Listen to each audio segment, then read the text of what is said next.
presento nuevamente a nuestro invitado de hoy, que es Bruno Fernández. Bruno es encargado de asuntos legales y públicos en el Grupo Valentín y nos va a contar un poquito sobre qué hace el Grupo Valentín y por qué es importante, que existan este tipo de iniciativas ahora que estamos preocupados por fortalecer y defender la democracia. Así que nada, te escuchamos, Bruno. Un gusto que estés con nosotros esta tarde. Muchas gracias por la invitación, Augusto, a nombre de todo el Grupo Valentín. Y nada, buenas tardes con todos, con todas los suscriptores. Les voy a comentar rápidamente a través de 3 preguntas, más o menos qué es el Grupo Valentín o qué es lo que hace. Y lo primero que le quería comentar era quiénes somos. Somos un grupo de jóvenes que estamos interesados en transformar la forma en cómo se ha hecho política hasta el momento en nuestro país y nos resumimos básicamente en una frase, en 2 palabras: preparados y limpios. Creemos que es sumamente que las personas estén preparadas en un tema específico cuando van a proponer acciones desde la política pública y también, evidentemente, de que no tengan ningún ápice de indicios de corrupción o similares, ¿no? Y justamente en relación con eso, ese es uno de los valores que junta a las personas que conformamos el Grupo Valentín. Como bien se llama el grupo, nosotros nos juntamos en relación a principios que encontramos presentes durante el gobierno de transición democrática de Valentín Paniagua. Y con eso me refiero a la defensa de la democracia, la defensa de la institucionalidad, de los derechos humanos, el reconocimiento, además, de todas las personas que se encuentran en situación de vulnerabilidad y el cambio de esta situación a través de políticas de reconocimiento, políticas de redistribución y políticas de presencia de justamente las personas que se encuentran, que han sido discriminadas. ¿Qué es lo que busca el Grupo Valentín o qué es lo que quiere el Grupo Valentín para el Perú? Queremos, muy sencillo, una república de personas que sean iguales, que sean tratadas iguales, pero donde reconozcamos y además valoremos nuestras diferencias. Y claro, y aquí me voy a detener un poco más en cada uno de los elementos. El hecho de querer una república no implica únicamente para nosotros tener un andamiaje legal donde se hable de la separación de poderes, donde se hable de las instituciones y las funciones que cada una de ellas va a cumplir, sino más tiene que ver con la actitud y con el compromiso. Y por eso es que empecé hablando de quiénes somos, porque de nada sirve las instituciones en normas, en papeles o en ideas, si es que las personas que componen esas instituciones no son personas justamente preparadas y limpias, como nosotros nos decimos. Y claro, regresando al tema, ¿no? Una república de iguales, reconociendo nuestras diferencias, quería ahí hacer énfasis también, poniendo unos ejemplos que han sucedido en las últimas semanas, ¿no? Yo les señalaba que no era suficiente tener un andamiaje legal, una estructura, ¿no? Y se me venía a la mente cuando estaba pensando en qué hablar con ustedes, en este caso del magistrado del Jurado Nacional de Elecciones, que no renunció, sino que declinó, ¿no? Y muchos abogados en este momento, yo también soy abogado, decían, el derecho ha fracasado, la ley fracasó porque la ley no se puso en el supuesto de la declinación, sino solamente la renuncia, y entonces el problema es de la norma, porque la norma no prevé una salida para este entrampamiento. Yo tenía una posición totalmente contraria y me parecía que ahí el problema era la persona. ¿Cómo podemos construir instituciones? ¿Cómo podemos construir una república, una democracia, cuando tenemos a personas que ocupan los más altos cargos dentro del Estado que quieren sacarle la vuelta a la ley señalando no renuncio, sino declino? Entonces, esa es una de las formas que nosotros justamente criticamos y queremos transformar dentro de la política y también dentro de las altas esferas del Estado, ¿no? Que se han estado dando, lamentablemente, este tipo de casos. Una república de iguales, nuevamente reiterando el caso de todas las personas que se encuentran en situación de discriminación histórica, estructural, y que estas discriminaciones generan vulneraciones de derechos, y tenemos que ser conscientes de eso, de que hay personas que no están gozando sus derechos y que el Estado no está haciendo nada por garantizar sus derechos por una situación de discriminación histórica, o incluso personas como la población LGTBIQ que no tiene reconocido ningún derecho a nivel de normas con rango de ley.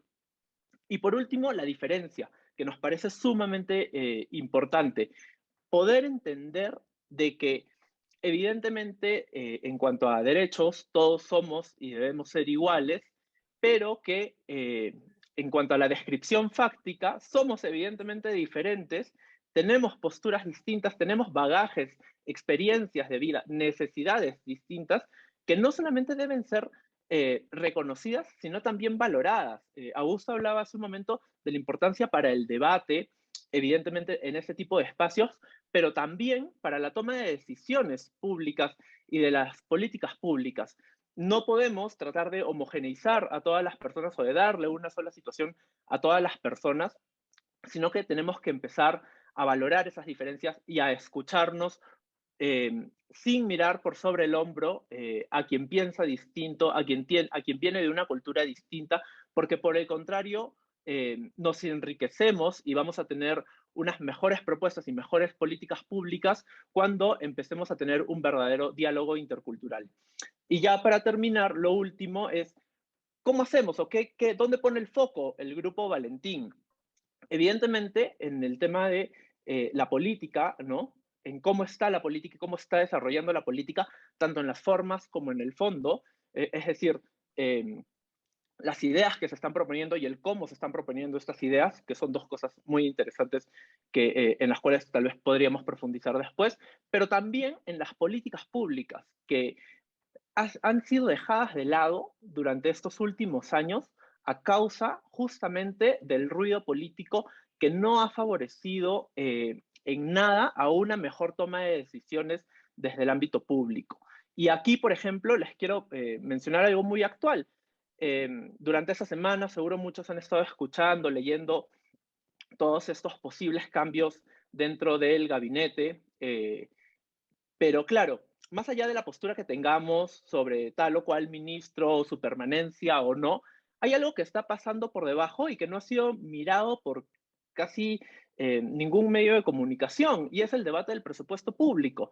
El Poder Ejecutivo en este momento está terminando de afilar el presupuesto público, el presupuesto, el endeudamiento público, que debe presentarlo el 30 de agosto al Congreso. Eso es en 5 días.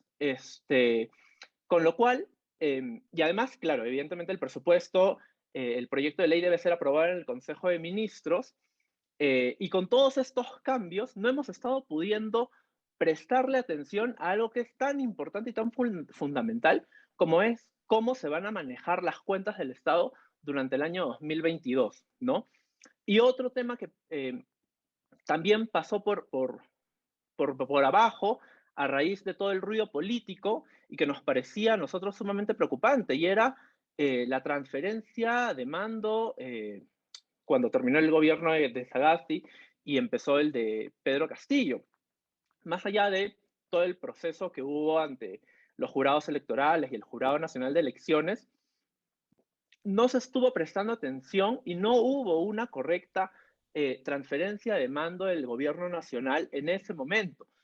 Y nos preocupa además de que, nuevamente, ¿no? Uniendo el lado de las políticas con la política, nos preocupa de que los líderes, las lideresas políticas que en ese momento realizaron todos estos actos que terminaron dilatando la transferencia, no hayan tenido pues la valentía de poder proponer alguna solución para este problema que, crean o no, terminó impactando directamente también en cómo es que se hacía la gestión pública de este nuevo gobierno, porque la transferencia no solamente impacta en la rendición de cuentas del gobierno saliente, evidentemente, sino también en cómo es que el gobierno entrante puede tomar conocimiento de esto, ¿no? Entonces, esos son dos ejemplos que quería poner muy recientes en los cuales el Grupo Valentín trata de poner foco. No solamente centrarnos en el ruido político, en evidentemente las situaciones que son de preocupación de todos y de todas, creo, en estos momentos, pero también en las políticas que se están decidiendo o que se deben decidir que son inminentes. Y ya para cerrar un poco la presentación, uno de los focos también del Grupo Valentín es no centrarnos únicamente en la crítica. Es muy fácil caer, creo yo, y sobre todo en estos momentos de tanta crispación, caer en la crítica y simplemente señalar lo que está mal, simplemente decir esto no debió ser así, etcétera, ¿no? Pero para nosotros el valor agregado, lo añadido, es poder dar una propuesta de solución, decir, ok, eso está mal, pero por aquí debería ir el camino, por allá debería hacerse, ¿no? Eso es mucho más difícil que quedarse en la sola crítica, pero es algo en lo que nosotros trabajamos constantemente. Y es por eso, y ya para cerrar, que en los próximos días vamos a soltar unas 5 propuestas para que el presupuesto público, que como les digo se presenta el 30 de agosto al Congreso de la República, pueda ser debatido de modo transparente y sin ningún conflicto de interés, porque ya sabemos cómo es que se ha manejado el anexo 5 dentro del Congreso de la República en ediciones anteriores. En el marco de esta preocupación, desde el Grupo Valentín vamos a hacer algunas propuestas para que este debate pueda ser lo más alturado y lo más responsable posible, dado que, bueno, la crisis actual que vive el país no está para un manejo irresponsable del presupuesto público. Y ya con eso cierro. Muchísimas gracias, Augusto, y muchísimas gracias a todos y a todas. Gracias, Bruno. Yo voy arrancando con algunas preguntas que quisiera hacerte. Eh, lo primero es hablar un poquito sobre Valentín Paniagua, ¿no? Porque ya uno se olvida, pero ya ha pasado una buena cantidad de años, digamos, desde ese gobierno de transición, que vino con una promesa de dejar atrás, digamos, lo que había ocurrido en los 90 y que en muchos sentidos generó después, digamos, en varios aspectos, mejoras importantes en el país, pero que ahora, digamos, al cabo de 20 años se siente un poquito como si estuviéramos terminando una fase, dirían algunos, ¿no? Esta fase de transición alargada, ¿no? ¿Cómo lo sienten ustedes, digamos? ¿Creen que el legado de Paniagua está vivo, que ha sido de alguna manera trastocado por quienes vinieron después? ¿Cuál es el análisis político que hacen ahí? No, en ese sentido sí creemos de que hubo un cambio importante. Evidentemente no solamente era la caída del régimen de Fujimori y todo lo que ello implicaba, sino un cambio, como bien señalas, para bien en la estructura del país, ¿no? El problema que evidentemente y que señalé hace un momento es la actitud, ¿no? Que ha tenido la clase política que ha venido después. Eh, y claro, y después con este retorno del Fujimorismo, sobre todo en el año 2016, en su pico, ¿no? Con la mayoría congresal, hubo un poco también de retroceso en cuanto a las políticas de transparencia, ¿no? Que se pudieron implementar desde ese entonces y la transformación que se pudo iniciar desde ese entonces, ¿no?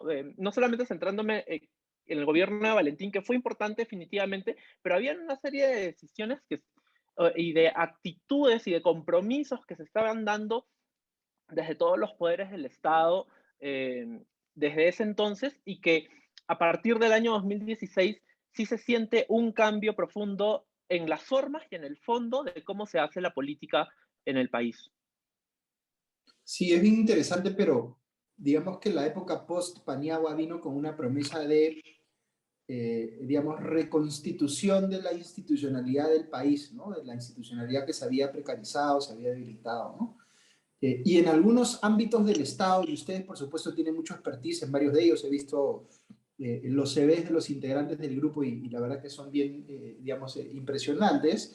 En algunos ámbitos del Estado sí hubo una reconstitución importante en la institucionalidad, ¿no? Hay instituciones del Estado que funcionan muy bien, el BCR, el MEF, hasta cierto punto, algunas islas de excelencia que se les llama, ¿no es cierto?, en el Estado, y luego hay otras que ¿no es cierto? Uh -huh.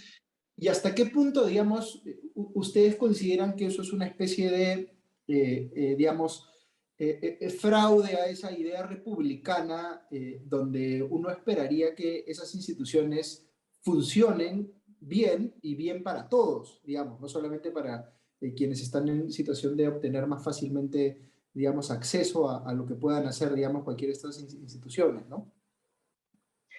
Es, es bien interesante porque nosotros consideramos de que el anhelo de esta república de iguales es justamente eso, es un anhelo, es una construcción, es un ideal hacia el cual debemos ir. Porque, como bien señalas, en el país todavía hay eh, entidades que no están funcionando como instituciones, entidades donde no tienes la predictibilidad necesaria de cómo es que se va a actuar y no tienes tampoco un manejo serio de la cosa pública. Entonces, justamente por eso, y respondiendo a tu pregunta, para nosotros es una construcción hacia la cual debemos ir. Sí, me hace acordar mis clases. Yo también soy abogado, aunque ya hace bastante tiempo que estoy vinculado del ámbito legal, pero me hace acordar mis clases de Derecho Constitucional cuando hablaban de los derechos de preceptividad aplazada, ¿ya? Para quienes no tienen conocimiento Claro, legal.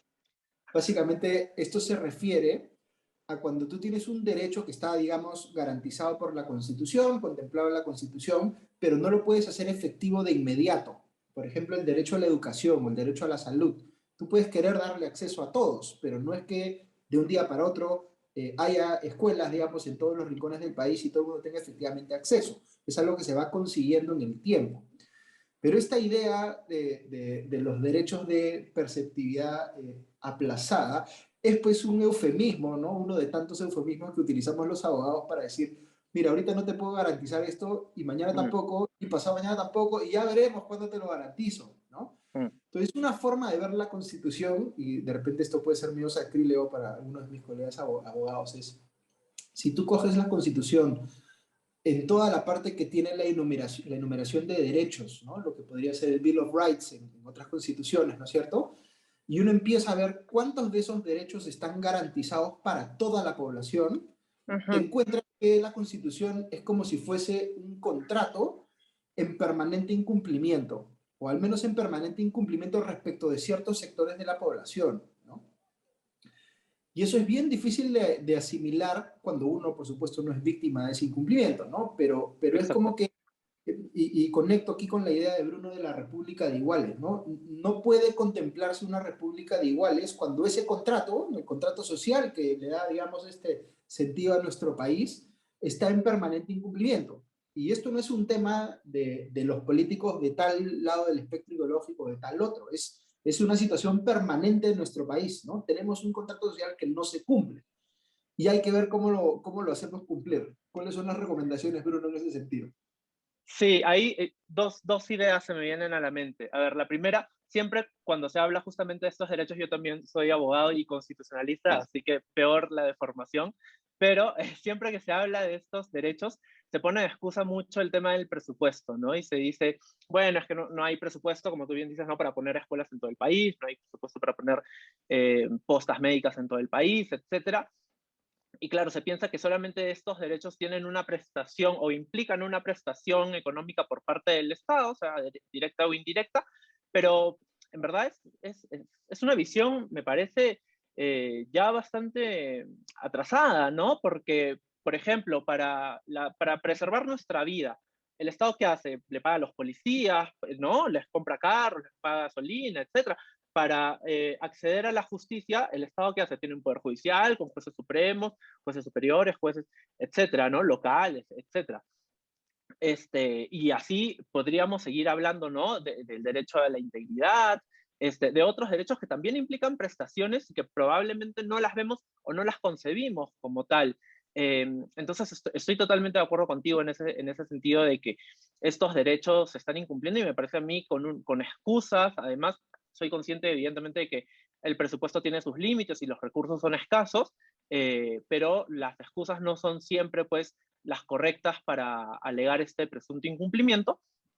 Y por otro lado, otra idea que quería señalar en ese sentido era, los derechos también los podemos ver como servicios que presta el Estado, ¿no? Y cuando tú señalabas este tema de más allá de la ideología política que pueda tener la persona, algo en lo que deberíamos estar centrados conversando, creo yo, es qué tan efectivos o eficientes son los servicios que está prestando el Estado, ¿no? Y eso ya no tiene que ver necesariamente con un tema de ideologías, ¿no? Sino de eficiencia, de qué también estás prestando el servicio a la educación, qué también estás prestando el servicio a la salud. Probablemente alguien de derechas dirá, bueno, lo estoy prestando más junto con el ámbito privado, ¿no? Haciendo este tipo de cosas, y alguien de izquierda dirá, no, lo estoy haciendo todo desde el lado público, pero finalmente, ¿qué tan eficiente y qué tanto está llegando a todos los ciudadanos y ciudadanas? Eso creo yo es un tema central que deberíamos estar conversando. ¿Y cómo se maneja, digamos, este tema de la discrepancia ideológica al interior del Grupo Valentín, ¿no? Porque finalmente a veces es difícil, pero debiera ser posible que nos pongamos de acuerdo ahora, por ejemplo, respecto a que necesitamos un sistema de salud mucho más fuerte del que hemos tenido para enfrentar la pandemia, ¿no? O sea, digamos que ese punto de partida debería ser más o menos obvio, pero luego entramos a esta discusión de ok, pero podríamos hacer que el sistema de salud se sostenga en una prestación o en un aseguramiento principalmente estatal, ¿no es cierto? O Ujú, podríamos hacer que el sector privado tenga un rol relevante también, complementario, ¿no? O ujú. podríamos hacer que el Estado solo asegure, ¿no? Solamente financie, pero que la prestación sea principalmente privada. Digamos, hay como que distintas combinaciones posibles, ¿no? ¿Ese tipo de discusiones las tienen ustedes a la interna o están más o menos alineados en cuanto al tipo de soluciones que plantearían a este tipo de problemas? Las tenemos, creo que de las dos cosas, creo que estamos bastante alineados en ciertos temas, que son la gran mayoría de ellos. Y por ejemplo, creo que en ese aspecto todo el mundo dentro del grupo Valentín te diría, no, lo que tenemos es que fortalecer el sistema público estatal, evidentemente sin dejar de lado el sistema privado, ¿no? Pero en el marco de una economía social del Estado, hacer que el Estado pueda brindar este servicio a todos y todas las personas. Eso por un lado, pero por el otro lado también tenemos estas discusiones y por supuesto que hay debate, que hay posiciones discrepantes, tanto en temas de fondo como en temas de forma, ojo, que nos parecen sumamente interesantes y que nosotros justamente promovemos. Promovemos no solamente a la interna dentro de nuestros miembros, sino también a la externa, porque es muy fácil conversar o hacer política con quienes piensan similar a ti, ¿no? El reto es justamente conversar con quienes piensan distinto a ti y poder llegar a un consenso teniendo en la mira que el objetivo es justamente tener las mejores políticas o tomar las mejores decisiones para que los servicios lleguen a todas las personas. Y ahí otra pregunta conectada de alguna manera que quería hacerte es eh, sobre este rol de los tecnócratas vis a vis el rol de los políticos, ¿no? Porque yo me atrevería a decir que el Perú no ha tenido en los últimos años un problema de ausencia de buenos tecnócratas, ¿no? O en todo caso, en algunos sectores los ha habido, ¿no? Mm. Y gente que además ha podido trabajar trascendiendo a los gobiernos de turno, que se ha, digamos, quedado trabajando en una dependencia del Estado porque son buenos y tienen las competencias del caso, más allá de que ha cambiado, digamos, la autoridad política. Y mucha gente no es que cuestione per se eso, pero que siente que no hay políticos, digamos, que hemos dejado la política en manos de los tecnócratas y que ha faltado tener gente que haga más el trabajo político, porque el tecnócrata es muy bueno ejecutando, si conoce su tema, pero no necesariamente es bueno convenciendo a la gente o participando en el debate público, porque no necesariamente es el skill, la destreza que más ha desarrollado, ¿no? Entonces, ¿cómo lo sienten ustedes? ¿No? Ahora se habla de los tecnopols, ¿no? Que son como la mezcla del tecnócrata con el político. ¿Ustedes sienten que al tecnócrata le ha faltado desarrollar ese aspecto político o es como un bicho diferente, un espécimen diferente, ¿no? Que hay que tener tecnócratas y también hay que tener políticos porque cumplen roles diferentes. Creo que van muy de la mano, ¿no? Y justamente cuando hablabas de las personas que han trabajado en el Estado, de los tecnócratas, yo lo primero que pensaba era, a pesar del Estado, ¿no? Porque y trabajar en el Estado es un sacrificio permanente, ¿no? Sin reconocimiento de beneficios sociales, con contratos a veces de 1 o 2 meses, con órdenes de servicio, es decir, como recibos por honorarios, ¿no? Etcétera, etcétera. Es decir, personas bastante comprometidas con tener un mejor Estado y tomar las mejores decisiones para todos los peruanos. Eso por un lado. Y por el otro lado, creo que no está dividido, ¿no? O sea, el político no debería por qué ser totalmente ajeno, o ni siquiera debería ser nada ajeno al lado técnico, sobre todo cuando piensa tomar decisiones en ciertos aspectos, ¿no? Cuando uno va al Congreso ve que claramente hay políticos que solamente están en 2 o 3 comisiones. Eso implica, evidentemente, que debería tener o él o sus asesores conocimiento técnico de las decisiones que va a tomar, ¿no? Y lo mismo en el caso de los ministerios, ahora que tanto se habla de la designación y la expertise de los ministros y ministras. Eh, ¿Ya? entonces creo que no son aspectos que no van Vale. sueltos, sino que por el contrario van muy de la mano, ¿no? Y cuando señalabas también esto de haber dejado la política, ¿no? Que no tengamos líderes o lideresas políticas en este momento, también se me venía a la mente este caso de la política que se ha estado haciendo por el fondo con únicamente intereses personales, ¿no? Intereses individualistas y no tomando conciencia de que el rol de una persona que está en política, más aún cuando asume un cargo público, es deberse a todas las personas. Y también por el lado de las formas, ¿no? Porque creo yo se ha hecho una política basada en hostigamiento, basada en ataques personales, basada en fake news, que nosotros lo tenemos clarísimo, ese tipo de política no la queremos, ¿no? Ni la que he comentado de la forma, ni la que he comentado del fondo.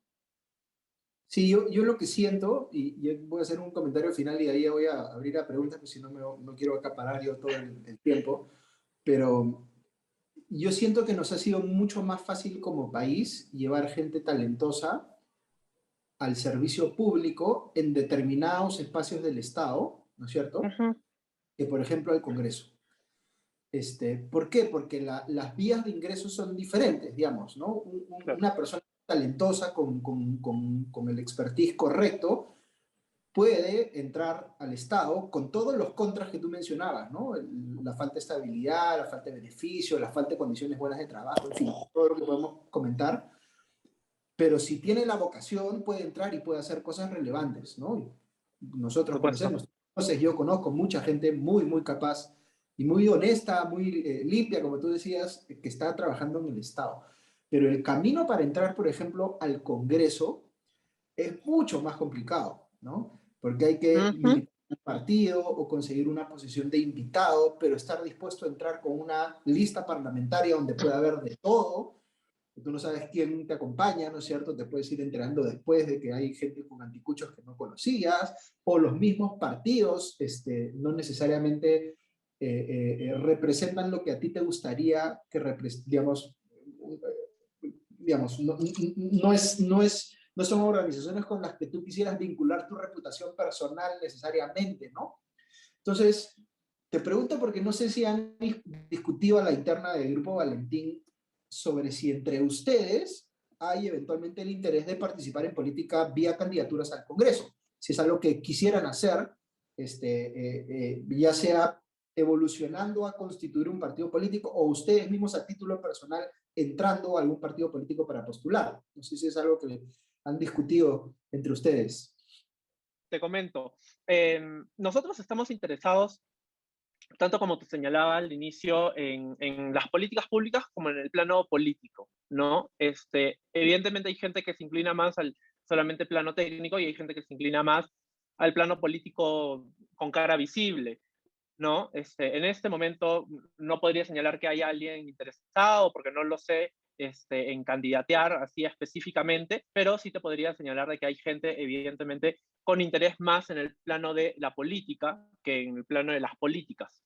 Em, pero claro, y cuando tú señalabas esto de los invitados y de los partidos políticos, ¿no? Que uno no necesariamente quiere manchar su nombre uniéndose con ciertos partidos políticos, claro, lo que yo creo es que hay que ahí hacer un poco más convocante y decir, porque claro, Henry Peace tenía esta frase de que las sillas vacías se terminan llenando, ¿no?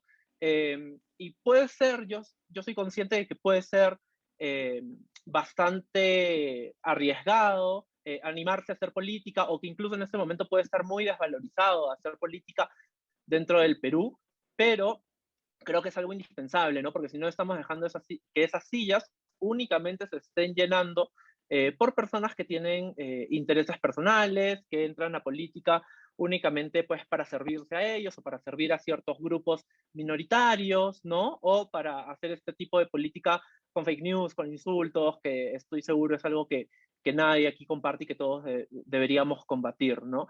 Entonces, eso, deberíamos poder involucrarnos un poco más desde nuestros aspectos, desde el plano en el que estemos, porque eh, hablar de política no solamente debería estar en el plano de los partidos políticos, que sin duda tienen que fortalecerse acá, pero también de la sociedad civil, de las asociaciones, de las ONGs, de las fundaciones, de la empresa privada, que no debería tener miedo también de hacer propuestas que estén centradas en que todos y todas podamos tener mejores servicios públicos, podamos tener instituciones más fuertes, podamos tener un Estado que finalmente sea más eficiente, más allá del plano ideológico desde el cual se proponga, que también es importante transparentarlo, ¿no? Me parece. Lo importante es que tengamos un Estado más eficiente y que la política pueda transformarse desde cómo está ahora.